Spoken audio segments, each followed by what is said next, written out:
Welcome dear student, welcome to this video. As we know कि हम लोग जो है अभी माइक्रोब्स इन ह्यूमन वेलफेयर वाला टॉपिक देख रहे हैं।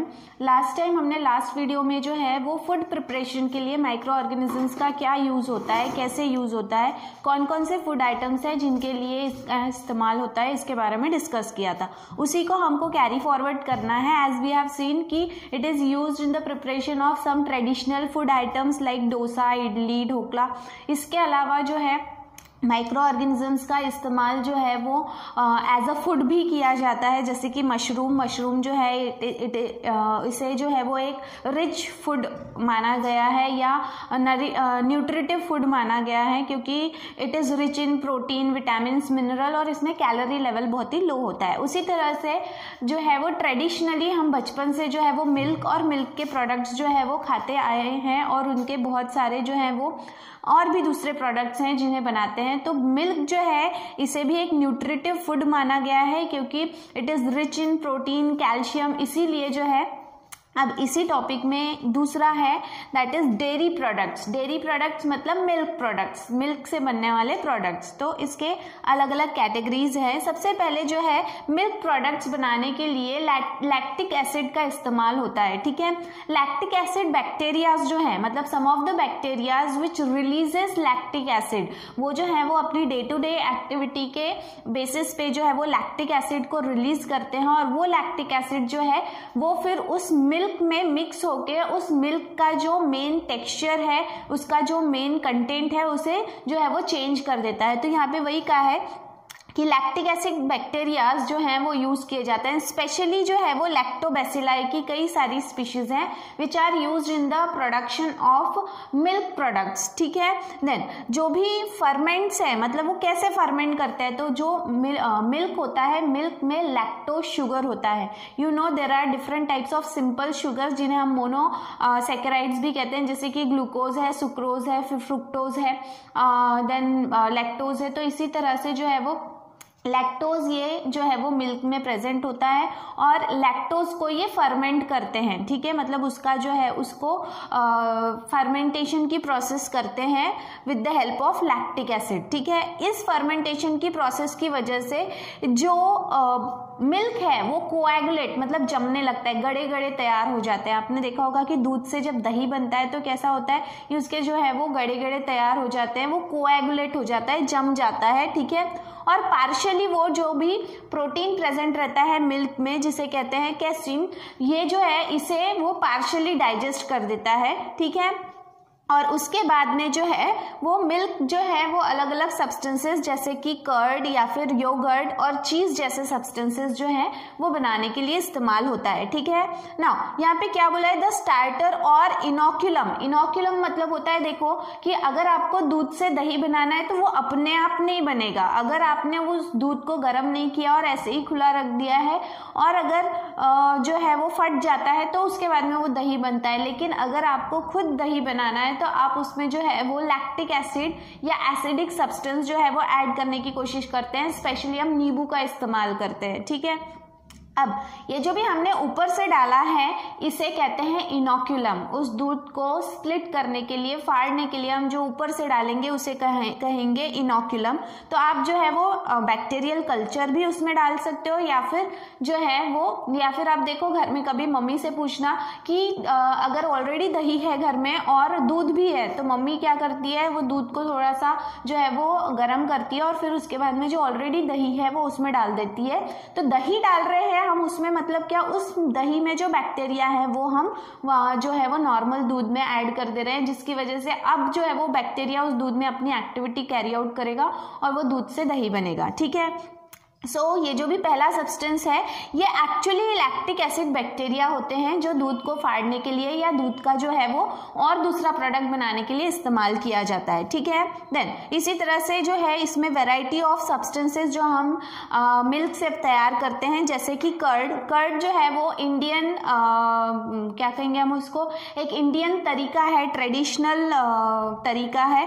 तो वो बनाने के लिए हम लैक्टोबैसिलस एसिडोफिलस ये बैक्टीरिया का इस्तेमाल करते हैं इनोकुलेटिंग मतलब उसमें ऊपर से ऐड करते हैं, ठीक है ना। ये क्या करता है, ये ना सिर्फ दूध को दही बनाता है बल्कि इसकी देखो इंपॉर्टेंट प्रॉपर्टी क्या है, it also checks the growth of disease causing microbes, मतलब उस दूध में डिसीज रोग तैयार करने वाले माइक्रो ऑर्गेनिजम्स को बढ़ने नहीं देता। चेक मतलब क्या, उनको मार देता है, ठीक है। तो इसीलिए बहुत सारे लोग बोलते हैं कि दही खाना अच्छा होता है, तो इसीलिए अच्छा होता है क्योंकि दही के लिए जो बैक्टीरिया रिस्पॉन्सिबल है दही बनाने के लिए, वो ना सिर्फ दूध को दही में कन्वर्ट करता है बल्कि उसके साथ साथ उस दूध में दूसरे जो माइक्रो ऑर्गेनिजम्स है जो हमारे लिए हार्मफुल हो सकते हैं उन्हें ग्रो होने से जो है वो रोकता है या डिस्ट्रॉय करता है, ठीक है। देन नेक्स्ट इज योगर्ट, या फिर हम उसको योगर्ट भी बोलते हैं, ठीक है।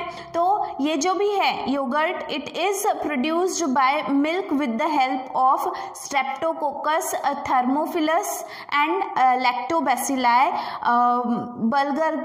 बल्गरियस ना। ये जो भी स्पीशीज है बैक्टीरिया की, ये योगर्ट बनाने के लिए यूज होती है। अगेन इसको मिल्क से जो है वो योगर्ट जो है वो थोड़ा बहुत ताक आप लोगों को पता होगा उस तरह का होता है, ठीक है। ये भी फ्लेवर्ड आता है। अगर आप मॉल में जाओगे, आप अगर जो है वो सिटीज़ में जाओगे तो आपको फ्लेवर्ड सारी चीज़ें मिलती है, ठीक है। तो ये जो है again it is a useful product made by milk, ठीक है। देन इसके बाद में बटर मिल्क जो है ये कैसे तैयार किया जाता है। बटर मिल्क जो है ये एसिड्यूलेटेड लिक्विड है, मतलब आपने देखा होगा कि जब जो भी दूध होता है, दूध की जो मलाई है घर में, अगर किसी की मम्मी जो है वो घी वगैरह निकालती है तो या बटर तैयार करती है तो जो है वो क्या किया जाता है, जो भी मिल्क है, मिल्क की जो ऊपर की क्रीम होती है जिसे हम मलाई कहते हैं, उसे जमा कर लिया जाता है। जमा करने के बाद में चर्निंग, यहाँ पे क्या बोला है देखो, चर्निंग मतलब क्या होता है, अब मलाई आप बार बार रोज रोज जो है वो जमा कर रहे हो तो वो खट्टी आ जाती है, उसका स्मेल थोड़ा सा खट्टा आता है। और खट्टा क्यों आता है, क्योंकि उसमें एसिड जो तैयार करने वाले बैक्टीरिया उसमें होते हैं, ठीक है। उसके बाद में क्या करते हैं कि उसको जो है वो चर्निंग, आपने देखा होगा कि जो माखन अभी जो है वो जन्माष्टमी आके गई, आप लोगों को पता होगा कि जो कान्हा है श्री कृष्ण, ये माखन खाने के लिए माखन चोर के नाम से जो है वो जाना जाते थे। तो आपने अगर श्री कृष्ण ये सीरियल देखा होगा तो उसमें देखा होगा कि उनकी मम्मी जो है वो मक्खन तैयार करती है, तो उसको जो वो घोटती है that is called as churning. वो घोटने की वजह से क्या होता है कि जो क्रीम है वो क्रीम साइड में हो जाती है और जो लिक्विड है वो अलग हो जाता है, मतलब जो सॉलिड सब्सटेंस है और जो लिक्विड सब्सटेंस है वो सेपरेट हो जाता है। तो उससे में जो लिक्विड रहता है वो जो मिल्क होता है that is called as butter milk, उसे कहा जाता है क्या, बटर मिल्क, ठीक है। तो ये बटर मिल्क जो है वो इस तरह से तैयार किया जाता है आफ्टर चर्निंग मतलब उसको या तो आप मिक्सर में से निकाल लो या पुराने जमाने में उसको जो है वो घोटा जाता था, उसको कुछ तो भी कहते हैं। देन इसके बाद में चीज़ जो है वो आजकल के जनरेशन के बच्चों को जो है वो चीज़ ये बहुत ही फेवरेट चीज़ है, ठीक है। तो जैसे कि पिज्ज़ा खा रहे हैं, बर्गर खा रहे हैं या सैंडविच खा रहे हैं तो इसमें चीज़ उनको बहुत अच्छा लगता है। तो ये चीज़ कैसे बनाते हैं, चीज़ जो है वो अगेन मिल्क को कोएगुलेट करता है with the help of lactic acid bacterias, और उसके बाद में ये जब कर्ड बन जाता है तो उसको फिल्टर कर लिया जाता है। फिल्टर मतलब सॉलिड अलग, लिक्विड अलग। जो सॉलिड सब्सटेंस होता है फिर, ठीक है, जो भी सॉलिड मास होता है उसको फिर और जो है वो रख दिया जाता है ताकि उसके ऊपर मोल्ड मतलब फंगस ग्रो हो सके। फंगस की वजह से उसका टेस्ट जो है वो थोड़ा सा फ्लेवर चेंज हो जाता है, तो मोल्ड जो है वो उसके ऊपर ग्रो होने लगती है which develops flavour in it, मतलब वो उसमें एक अलग फ्लेवर ऐड करता है, ठीक है। और different varieties of cheese are known by their characteristic texture. Cheese की अलग अलग वैरायटी आती है। अगर आप जो है वो दुकान में जाके बोलोगे कि मुझे नॉर्मल चीज़ चाहिए तो चीज़ आपको क्यूब में भी मिलेगा, आपको उसका जो है वो एक स्क्वायर शीट भी मिलेगी, या फिर आपको जो है वो अगर पिज्ज़ा बनाने के लिए या फिर इसके लिए चाहिए तो मोज़रेला चीज़, अलग अलग नाम है, तो वो फ्लेवर के ऊपर डिपेंड करता है। तो देयर आर वेराइटी ऑफ चीज़, तो उसका कैरेक्टरिस्टिक्स जो है वो उसका टेक्सचर है, ठीक है, उसका वो कैसा है, कितना मुलायम है, कितना कड़क है, वो उसकी पहचान होती है। फ्लेवर एंड टेस्ट, इसके अलावा उसका फ्लेवर और टेस्ट भी अलग होता है, which are developed by different specific microbes. अब ये फ्लेवर कहाँ से तैयार होगा, तो अलग अलग चीज़ को बनाने के लिए अलग अलग माइक्रो ऑर्गेनिज्म का इस्तेमाल किया जाता है, इस वजह से उनका टेस्ट और फ्लेवर अलग होता है। ठीक है, देन यहाँ पे देखो क्या कहा है, रॉकीफोर्ट एंड कैम्बर्ड चीज, ये जो है दे आर राइपेंड, मतलब वो किससे बनाया जाता है, ब्लू ग्रीन मोल्ड जिसका नाम है पेनिसिलियम रॉकीफोर्टाई, ठीक है, एंड पेनिसिलियम कैम्बर्टाई, ये ऐसे स्पीशीज हैं जो ये दो वैरायटी ऑफ चीज बनाने के लिए इस्तेमाल होते हैं। देन इसके बाद में स्विस चीज जो है ये बहुत ज़्यादा अमाउंट में जो है वो लार्ज अमाउंट में इसमें होल, बड़े बड़े होल्स होते हैं, इसमें छेद जो हैं वो बड़े बड़े होते हैं, और वो किसकी वजह से होते हैं, ठीक है, दे आर बिकॉज कि उसमें जो बैक्टीरिया यूज हो रहा है वो बहुत ज़्यादा अमाउंट में कार्बन डाइऑक्साइड रिलीज करता है, और उस बैक्टीरिया का नाम है प्रोपिनियोबैक्टीरियम। प्रोपिनियोबैक्टीरियम जो है शर्मानाई, ठीक है, शर्मानाई, ये जो स्पीशीज है इस बैक्टीरिया की, ये अपने चीज बनाने की प्रक्रिया के दौरान बहुत ज़्यादा अमाउंट में कार्बन डाइऑक्साइड रिलीज करता है। जहाँ जहाँ ये कार्बन डाइऑक्साइड रिलीज करेगा वहाँ पे छेद तैयार हो जाते हैं, होल्स तैयार हो जाते हैं। जैसे आपने देखा होगा ढोकले में बहुत स्पंज आने के लिए छेद होते हैं, तो वैसे ही चीज़ में भी छेद होते हैं।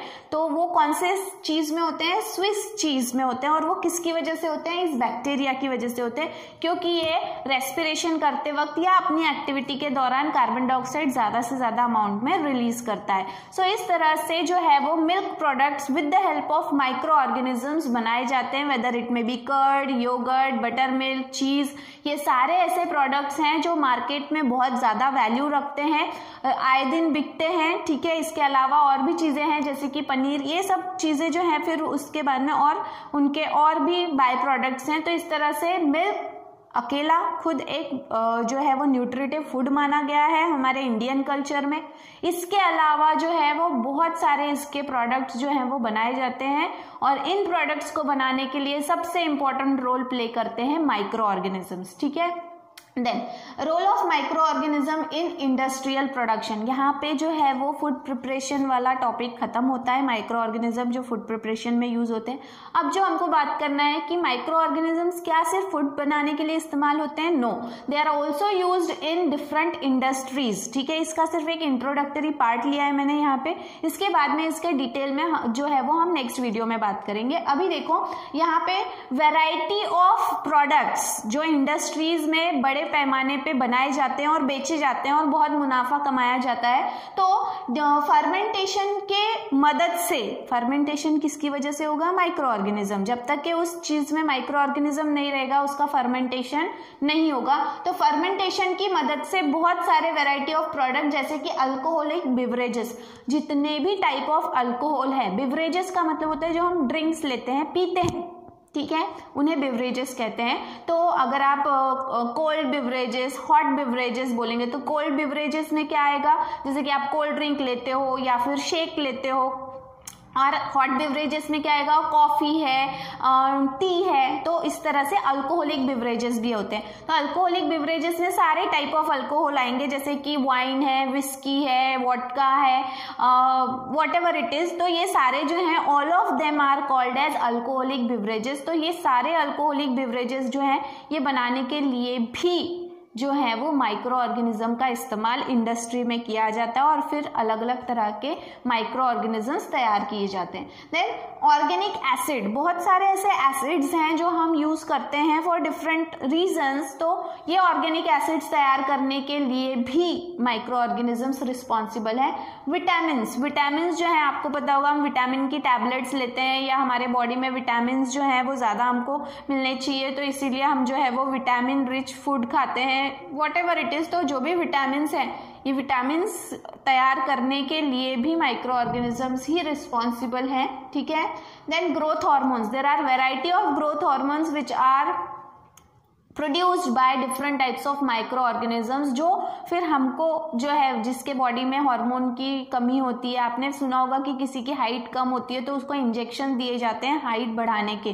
तो ये क्या है एक्चुअली, हाइट बढ़ाने का इंजेक्शन यानी ये ग्रोथ हार्मोन है, ठीक है। सोमैटोट्रोफिन जो है वो ग्रोथ हार्मोन है और उसकी वजह से जो है वो आपके बॉडी का डेवलपमेंट जो होता है वो रिस्पॉन्सिबल होता है इस हार्मोन, मतलब ये हार्मोन उसके लिए रिस्पॉन्सिबल होता है। तो इस तरह के बहुत सारे ऐसे हार्मोन्स हैं जो ऑलरेडी बनाए जा चुके हैं और बनाए जाते हैं इंडस्ट्रीज में लगातार, ठीक है। देन इसके बाद में एंजाइम्स, अलग अलग प्रकार के एंजाइम्स हैं जो हमारे बॉडी के लिए बोलो या और कोई एक्टिविटी के लिए ये जरूरी होते हैं। देन एंटीबायोटिक्स, एंटीबायोटिक्स जो है वो एक तरह की मेडिसिन है जो अलग अलग प्रकार के बैक्टीरियाज और वायरसेस से अपने आप को बचाने के लिए हम कंज्यूम करते हैं। तो ये एंटीबायोटिक को तैयार करने वाली भी इंडस्ट्रीज होती है और इंडस्ट्रीज में माइक्रो ऑर्गेनिजम्स का इस्तेमाल करके ही ये तैयार किए जाते हैं, ठीक है। तो ये बहुत सारे वेराइटी ऑफ प्रोडक्ट्स हैं जो यूज किए जाते हैं, जो प्रिपेयर किए जाते हैं by the use of different types of micro organisms, ठीक है।